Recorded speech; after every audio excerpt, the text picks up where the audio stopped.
বৃষ্টিবলয় ঝুম ঘিরে ধরেছে বাংলাকে। হাওয়া অফিসের পূর্বাভাস বলছে 24শে জুলাই সৃষ্টি হওয়া নিম্নচাপ সিস্টেমটি শক্তিশালী হয়ে গভীর নিম্নচাপে পরিণত হবে।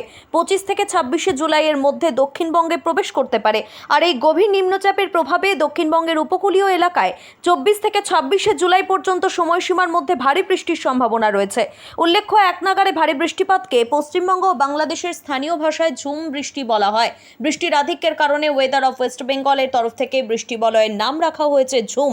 শুধু দক্ষিণ 24 পরগনা নয়, পূর্ব মেদিনীপুর জেলাতেও ভারী থেকে অতি ভারী বৃষ্টির সম্ভাবনা।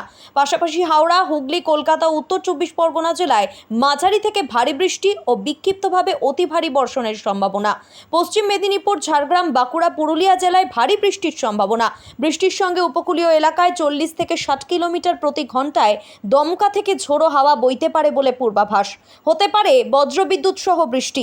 উপকূলীয় এলাকার সমুদ্র যথেষ্ট উত্তাল হয়েছে ইতিমধ্যেই, তাই 24 থেকে 26শে জুলাইয়ের আশেপাশে সমুদ্র উত্তাল থাকার কারণে মৎস্যজীবীদের গভীর সমুদ্রে যেতে নিষেধ করা হয়েছে। পাশাপাশি ভারী বৃষ্টিপাতের সম্ভাবনা থাকায় ফসলের ক্ষয়ক্ষতির আশঙ্কা থাকছে। বিশেষ ঘোষণা।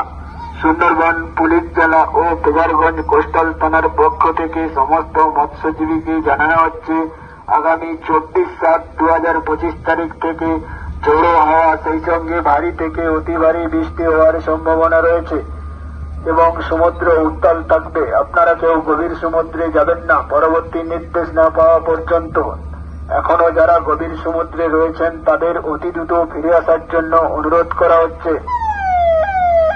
বিশেষ ঘোষণা। গঙ্গাসাগর কোস্টাল পিএস থেকে মৎস্যজীবীদের উদ্দেশ্যে একটা বিশেষ ঘোষণা।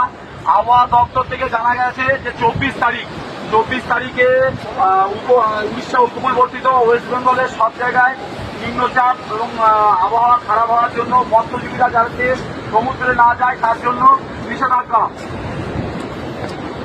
আপনারা দেখছেন news.in, একতরফা নয়, নিরপেক্ষ খবর। আপডেটেড থাকতে সাবস্ক্রাইব করুন আমাদের চ্যানেল news.in আর বেল আইকনটি প্রেস করতে ভুলবেন না।